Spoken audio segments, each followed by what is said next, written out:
All right, Eddie, first of all, Aberdeen in the first game of the season, what's your view on that? Oh, absolutely delighted. Last season, the best crowd we had, 12,100, was when we played Aberdeen here on the 30th December. We'll give Aberdeen supporters 5,400 tickets. I would imagine it'll be a sellout, and it's Jimmy versus Craig again. That should be a battle, and both sets of fans expecting great things from their teams for the season coming up. So great news, great start to the season for United and for the SPL. Yeah, the atmosphere of the game you mentioned was just absolutely cracking. You would expect it to be the same at the beginning of the season. Oh, I would expect it even to probably exceed what it was last time. And last time, you can recall, the rivalry was there. Really looking forward to it, and I think both clubs will expect to get something out of the game. We're also happy with the rest of the league fixtures. Last year, things didn't go too well for us. We tended to get some of the provincial teams twice a year, not some of the larger teams. This year it's gone the other way around, so it's good for the finances. We've also noticed that in the festive period, we'll get Celtic up here on Boxing Day. Following week, we'll get Hearts on the day after New Year's Day.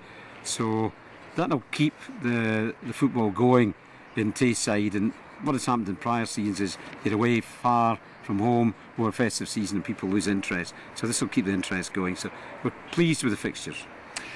Talking about the fixtures, Dundee are very unhappy about the clash of the three games between yourselves and them. I mean, what's your view on this?